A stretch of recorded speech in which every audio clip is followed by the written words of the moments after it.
2023년 1월 9일 월요일 하나님께서 우리에게 주시는 말씀은 민수기 5장 11절에서 31절의 말씀입니다. 오늘 본문은 간통한 여인에 관하여 기록한 본문이죠. 먼저 오늘 본문을 묵상하면서 들 수 있는 생각은 너무 불공평하다라 할 겁니다. 남자는 관리자 또는 상급자의 입장에서 여자의 행동을 파악하고 의심하고 심판대 앞에 놓습니다. 오늘 본문 12절에서 15절 한번 보세요. 어떤 남편이든지 아내가 잘못을 저질러 남편을 배반하여 남편 몰래 다른 남자와 동침하였는데 아내가 그 사실을 숨기고 있고 그 여인이 강요받음 없이 스스로 몸을 더럽혔는데도 증인마저 없고 현장에서 붙들리지도 않았을 경우에 남편이 자기 아내가 몸을 더럽혔으므로 화가 나서 아내를 의심하게 되거나 또는 아내가 전혀 몸을 더럽히지 않았는데도 다만 남편이 의처증에 걸려 아내에게 미운 감정이 생기면 그 남편은 아내를 제사장에게 데리고 가서 아내의 몫으로 보리가루 10분의 1 에바를 제물로 바쳐야 한다. 그 제물에는 기름을 붓거나 향을 얹을 필요가 없다. 그것은 미움 때문에 바치는 곡식 제물이며 잘못을 상기하여 기억하게 하는 곡식 제물이기 때문이다. 이러한 남자와 여자의 차별은 오늘날 현대를 살아가는 우리에게 곧바로 적용될 수 없습니다. 오늘 본문은 문자적으로 이해할 수는 없는 것이죠. 우리의 상황과 함께 묵상하여야 합니다. 성경에는 이러한 본문들이 종종 있어요. 그러나 우리는 성경은 틀림이 없다, 성경은 오류가 없다라고 믿고 나아가지 않습니까? 이 간극처럼 보이는 상황을 어떻게 우리가 이해하여야 하겠습니까? 우리가 성경을 묵상할 때는 일련의 틀이 필요합니다. 모든 사람이 자신이 가진 관점으로 그 주관적으로 성경을 묵상할 수는 없는 것이에요. 자신의 주관적인 관점, 틀이 아닌 공적이고 권위 있는 관점과 틀이 필요합니다. 우리는 그것을 교리라고 부릅니다.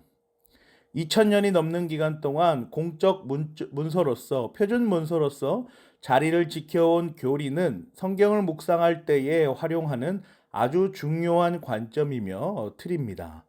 그렇다면 교리가 성경보다 우위에 있는 것입니까? 결코 그렇지 않습니다. 모든 교리는 단 한 문장도 빠짐없이 성경을 근거로 합니다. 성경의 통일성, 일관성 등을 모두 고려하여 작성된 교리는 초대교회부터 이어져 오는 역사적 전통이며 공적인 권위이며 우리의 모범이며 표본입니다. 우리가 사도신경이나 니케아 신경, 칼케돈 신경, 아타나시우스와 스위스 신경과 같은 신앙 고백문을 지금까지 활용하는 것과 같은 맥락이죠. 성경으로 도출된 교리를 가지고 다시 성경으로 들어가 성경을 묵상하는 것입니다. 근원으로부터 나온 공적인 권위로 다시 그 공적인 권위에서 다시 이 근원으로 파고 들어가는 이중적인 삼중의 신학적 확인을 하는 과정을 하고 있는 것이죠. 성경을 묵상한다는 것은 이런 겁니다. 그래서 성경을 글자 그대로 문자 그대로 읽는다는 것은 아주 위험한 성경 묵상 방법입니다. 언제나 각 시대마다 선포되는 동일한 복음과 하나님의 자기 계시, 택함 받은 자들에게 유효한 구원의 여정과 같은 성경의 핵심 원리들이 고대 근동의 문화에만 묶여 있을 수는 없는 것이죠. 오늘 본문도 이와 같은 맥락으로 우리가 묵상하여야 합니다. 사회에서 여성의 지위가 또 아동의 지위가 지금 이렇게나 확장되었고 삶의 중요한 곳곳에 여성이 그 자리를 차지하고 활발하게 활동하고 있는 요즘 이 현대를 여성을 마치 어떤 한 남자의 소유물처럼 취급하는 그 고대 근동의 문화적 맥락을 오늘날 그대로 적용할 수는 없는 것이죠. 우리는 오늘 본문 속에서 이 당시 고대 근동의 문화 속에서 명령하신 오늘 본문 글자 그대로가 오늘날 우리에게도 동일한 어떤 복음의 메시지를 담고 있는지 파악해내야 합니다. 시간을 관통하여 동일하게 고대 근동인들과 현대인들이 공유할 수 있는 단 하나의 진리, 그 구원의 메시지를 들어야 하는 것입니다. 그런 의미에서 오늘 본문은 한 남자와 한 여자라는 맥락으로 읽혀지기보다는 죄 앞에서 반응하는 한 사람의 모습으로 읽는 것이 더 적합해 보입니다. 죄와 죽음, 그리고 사람으로 오늘 본문을 이해하여 봅시다. 모든 사람은 늘 죄 앞에 노출되어 있습니다. 12절에서 14절 말씀이 그 상황을 보여주고 있죠. 어떤 남편이든지 아내가 잘못을 저질러 남편을 배반하여 남편 몰래 다른 남자와 동침하였는데 아내가 그 사실을 숨기고 있고 그 여인이 강요받음 없이 스스로 몸을 더럽혔는데도 증인마저 없고 현장에서 붙들리지도 않았을 경우에 남편이 자기 아내가 몸을 더럽혔으므로 화가 나서 아내를 의심하게 되거나 또는 아내가 전혀 몸을 더럽히지 않았는데도 다만 남편이 의처증에 걸려 아내에게 미움 감정이 생기면 이렇게 기록되어 있지 않습니까? 남편이 아내를 심판대에 올려다 놓는 그 장면을 한번 생각해 보세요. 아내가 도망갈 틈이 있어 보이십니까? 전혀 보이지 않습니다. 아내는 무조건 남편의 지시에 따라 심판대 앞에 서야 합니다. 증인도 없고 현장에서 붙들리지도 않았는데도 아무런 죄가 없음에도 남편이 단지 의심했다는, 심지어 의처증이 걸린 남자의 병적인 명령에도 아내는 따라야 합니다. 죄 앞에서 우리가 그렇습니다. 죄 앞에서 우리는 도망갈 수가 없어요. 내가 죄를 짓지 않았다고 단언할 수 있는 일이 있겠습니까? 아무도 보지 않았다고 그 죄가 행하여지는 자리에 없었다고 선언하지만 이 사회에 속하여진 우리가 우리 주변에서 일어나는 여러 가지의 흉흉한 사건들에 전혀 연루되지 않았다고 자신할 수가 있을까요? 그렇게 의심 없이 모든 일들을 지나갈 수 있겠느냐는 것입니다. 영적인 부분을 차치하고서라도 도덕과 윤리적 차원에서라도 우리는 모든 사회에서 일어나는 일에 연루되어 있습니다. 사회적 동물이니까 그렇죠. 우리가 죄 없이 살기는 불가능한 까닭이 바로 여기에 있습니다. 이렇게 죄로부터 자유롭지 못한 사람들에게 자유로울 수 있는 죄를 짓지 아니하였다라고 선언될 수 있는 방법이 딱 하나가 존재합니다. 단 한 가지의 그 방법이 존재하죠. 바로 죽음을 경험하는 것입니다. 24절 보세요. 이 쓴물은 저주를 불러일으키는 물로서 제사장이 그 여인에게 마시게 하는 물이다. 저주를 불러일으키는 그 물이 그 여인의 몸속으로 들어가면 그 여인은 쓰라린 고통을 겪게 된다. 죄는 죽음에 이르는 병입니다. 한 사람이 죄라는 병으로 인해 끊임없이 죽음으로 나아가죠.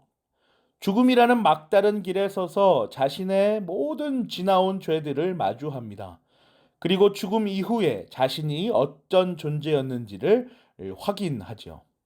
선택에 속한 사람이었는지, 유기에 속한 사람이었는지, 그 하나님의 영원하신 작정에 안에 그 두 가지 이중 작정 안에 무엇이 어떤 곳에 자기가 속하여 있는지를 알게 되는 것입니다. 그런데 놀라운 사실은요. 한번 생각해 보세요. 이 물을 마시기 전에 사람의 생각과 마음과 영혼을 한번 생각해 보세요. 내가 선택에 속한 사람이다. 유기에 속한 사람이다. 라는 어느 정도의 확신과 신뢰가 서지 않았겠습니까? 죄를 지어 심판대에 서 있는 사람이 이 물을 마시면 내 죄가 가려질 것인데 난 분명 죄를 짓지 않았다. 그렇기 때문에 이 물을 마셔도 아무 일도 일어나지 않을 것이다 라는 확신을 갖지 않겠습니까? 또 한편 반대로 죄를 지은 사람이라면 이 물을 마시기 전에 이 물을 마시면 내가 죄를 지었기 때문에 틀림없이 어떤 반응이 나타날 것인데 그 반응이 얼마나 끔찍하고 견뎌낼 수 있는 것인가라는 불안과 공포 가운데 있지 않겠습니까? 오늘 본문에 기록된 물은 분명 유죄와 무죄를 또 영혼의 관점에서의 선택과 유기를 갈라놓는 구분짓는 매개입니다. 우리에게는 죽음과 같은 것이죠. 그러나 죽음을 앞두고 택함을 받아 선택 아래 있는 성도는 그 죽음을 두려워하지 않아요. 마치 죄인이 죄를 짓지 않았기 때문에 저주받은 물을 조금도 두려워하지 않는 것처럼 말이죠. 한편 죽음을 앞두고 유기 아래 놓인 사람들은 죽음을 두려워할 수밖에 없습니다. 마치 죄인이 죄를 짓고서 저주받는 물로 인하여 생길 그 끔찍한 반응을 두려워하는 것처럼 말입니다. 29절과 30절 보세요. 이것은 여인이 남편을 두고도 그를 배신하여 제 몸을 더럽혀 남편에게서 미움을 받을 때에 하는 의식이다. 때로는 남편이 공연히 의처증이 생겨 자기 아내를 미워하는 경우에도 여인은 주님 앞에 서야 하고 제사장은 이 의식을 그 여인에게 행하여야 한다. 이 죽음이라는 의식은 모든 사람에게 열려 있는 것입니다.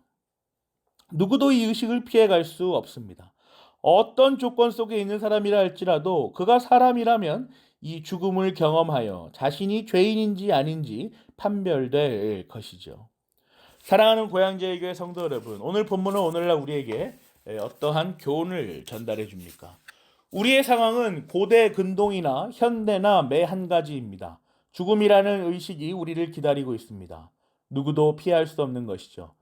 우리의 삶에 활짝 열려 있는 죄 앞에서 우리는 이 죽음을 향하여 조금씩 나아갑니다.